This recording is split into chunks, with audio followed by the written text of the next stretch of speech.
This clip is brought to you by SaveWithConrad.com.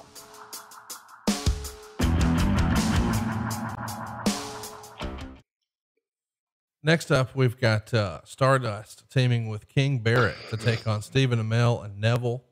On the May 25th Raw, Stardust would confront special guest Stephen Amell while losing to Neville. On the July 13th Raw, Stardust would defeat Neville. On the August 13th Raw, it's again, Amell is here as a special guest. Neville beats King Barret, but then he's attacked by Stardust. Stardust then beats up Stephen, who enters the ring and attacks him.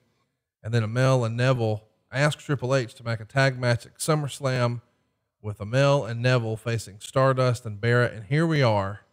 So Stephen Amell, if you're not familiar, he was the star of the show Arrow on CW, and comic book fans probably remember the Green Arrow. Well, here we are. We've got a real life comic book character teaming with Neville to take on Stardust and King Barret. They don't get a ton of time, 7 minutes and 34 seconds. Meltzer would say the crowd didn't really care for Amell, but for a guy who isn't a wrestler, he did really well. He sold like a green guy, but it wasn't embarrassing or anything. Neville got a hot tag and looked great. He did a middle rope Phoenix splash on both Stardust and Barret. Amell then did a plancha off the top rope onto the floor onto both. The crowd had to respect him for that. And then Neville pinned Barret with the red arrow, 2 1/4 stars. It's fascinating to think about this match because 0 people are still with the company. Of course, Stardust is now your man Cody Rhodes in AEW, the TNT champ. King Barret, we've seen a little bit here and there for the NWA.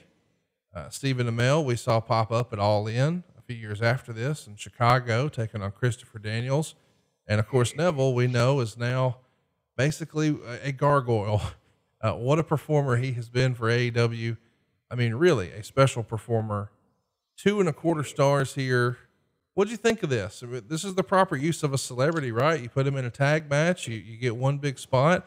I thought this was well done and probably beat every expectation. Would you agree?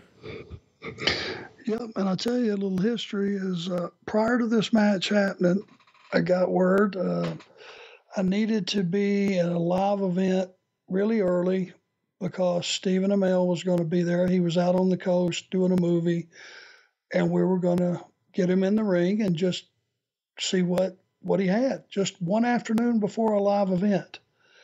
And he showed up. We got him in the ring. You know, there were some things that he had just kind of thought he knew because he had seen it on TV, and he half-assed did know. So he didn't just walk in there never watching the show or the product or anything else. And the guy was very athletic, and damn, I tell you, I was shocked. He did a few things that afternoon that just picked it up right away. Basic stuff. I couldn't tell you exactly what it was, but it was just stuff that right away he had it. And I knew, hey, he wasn't going to embarrass himself. He wasn't going to embarrass us. And when this is one of those rare times that you get a guy that steps into our world, you don't try to do too much. You just do what he's comfortable doing, and he gives a good showing for himself. And the audience, you know, paid him back by not eating him alive, by actually showing him some respect. So it was a pretty good feel-good night, I think. Not only was it feel good, we should mention that with the help of Cody, him and Steven made up a custom t-shirt design that hyped up this match. Amell is going to sell the shirts for Emily's House, which is a children's hospice care in Canada. In all, more than 10,000 shirts were sold, raising just under $300,000 for that hospice program. And a few weeks after SummerSlam, Stephen Amell and Cody Rhodes in his full Stardust attire would present the check to Emily's House in person. I mean, dude, that's what wrestling's all about, is it not? Yeah, it is. Giving back and doing good things for the community. That's makes you feel better than anything else. It really does. Hey, it's Conrad Thompson. Thanks for checking out the podcast here on YouTube. Be sure to hit the subscribe button and the notifications bell so you get a notice anytime we upload some new content. And go save yourself some money right now. If you're in a 30-year loan or you have credit card debt, it's not a matter of if I can save you money. It's a matter of how much. Find out right now for free at SaveWithConrad.com.